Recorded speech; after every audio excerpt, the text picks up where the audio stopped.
Souvenez-vous, les toutes premières consoles de jeux, rien à voir avec les petits bijoux de technologie actuelle. Une association de passionnés collectionne les vieux modèles. Emmanuel Watt et Florian Rouliès ont rencontré ses membres dans le Gers.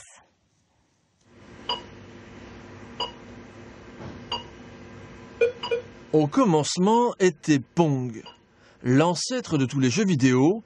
2 raquettes, une balle carrée. Le divertissement apparaît en 1972 dans les cafés, puis sous forme de console de salon. Les premiers jeux vidéo se glissent dans le mobilier. C'est une table, voilà, une petite table comme une table de bar qu'il y avait dans les bars des années 70 vers 75. Et en 78-79, ils les ont tout enlevés parce que les gens consommaient dessus et jouaient pas, parce que forcément ça faisait table. Les tables sont alors remplacées par des bornes verticales. Pac-Man né en 1980, le glouton jaune sera le premier héros de jeux vidéo. Les membres de l'association Silicium sont incollables sur l'histoire de ces machines. Ils accumulent dans ce hangar plusieurs centaines de micro-ordinateurs et de consoles de jeux.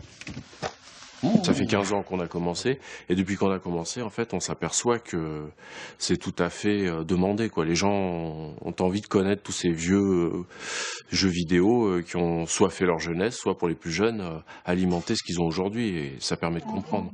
Le jeu vidéo, désormais, est pour tous, alors qu'il s'adressait qu'aux enfants il y a 20 ans. Le matériel est régulièrement exposé sur des salons. Le but du jeu est de maintenir l'électronique en état de marche. Ah voilà, c'est un disque à fumer. Ah ça, non, bouge pas. C'est pas forcément mauvais. Ça redémarre une fois sur 3, hein, pas plus. Hein. Les probabilités sont pas... Cet ordinateur date de 1981.